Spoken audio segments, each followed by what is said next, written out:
Hi guys! Holiday season is coming, so I just want to share my simple, sweet style Filipino spaghetti. So tara na! So una-una dyan, yung mga ingredients natin gagamitin ay i-prepare na muna natin. Hindi mawawala dyan ang ating bawang, sibuyas, at yung ating grated carrot. Okay.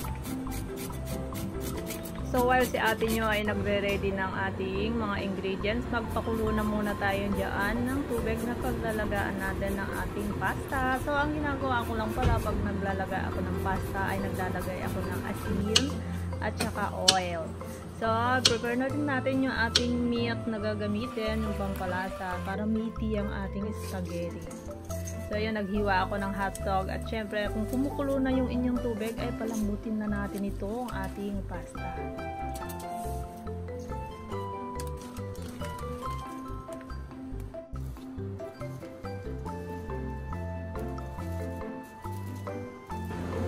Iluluto na rin ang ating mince. So ang ating mince pork nilagay ko lang dyan sa aking lutuan at hayaan ko dyan siyang matuyuan kasi may tubig-tubig yung ating biniling. Hintayin natin hanggang sa medyo matuyo at magmantika na yung ating biniling. At saka na natin dyan ilalagay ang ating hiniwa na bawang sibuyas para magisa-gisa at lumasa sa ating meat.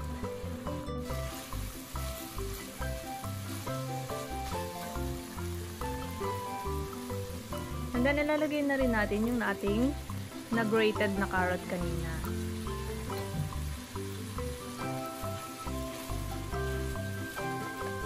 And then titimplahan natin siya ng pampalasa, asin at saka paminta.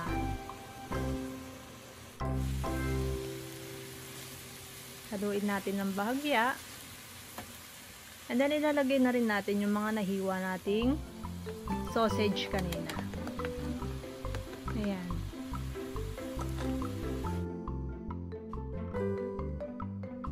So after natin, halo-haloin na natin siya. And then yan, ilalagay na natin ang ating sweet style parmesan cheese na Fiesta spaghetti sauce.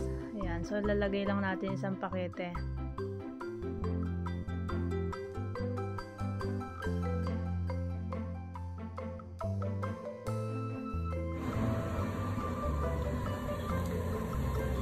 Tingnan nga pala tayo ng cheese dyan. Ayan, so lalagay na natin. Mas maraming cheese ay syempre alam niyo na mas masarap, pero yan yung nakayanan natin na cheese kasi hindi tayo nakabili.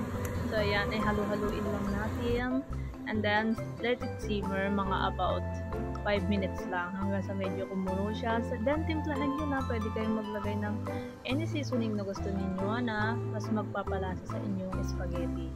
Ito nga pala guys yung magpapatamis sa ating spaghetti kasi nga yung spaghetti natin is sweet style, so mas gusto natin yung matamis at mas gusto ng mga bata. So ito yung ginalagay natin para tumamis yung ating spaghetti, ang kondensada. So hindi naman natin ilalagay yung buong isang lata, siguro mga 1/4 lang nung lata yung ilalagay natin dyan na condensed milk. And then halu-haluin natin and syempre ready na ang ating sweet style spaghetti. So yan lang guys, napakasimple nga ng recipe natin na ito. So ano masasabi nyo guys, sana matry nyo rin itong lutuin.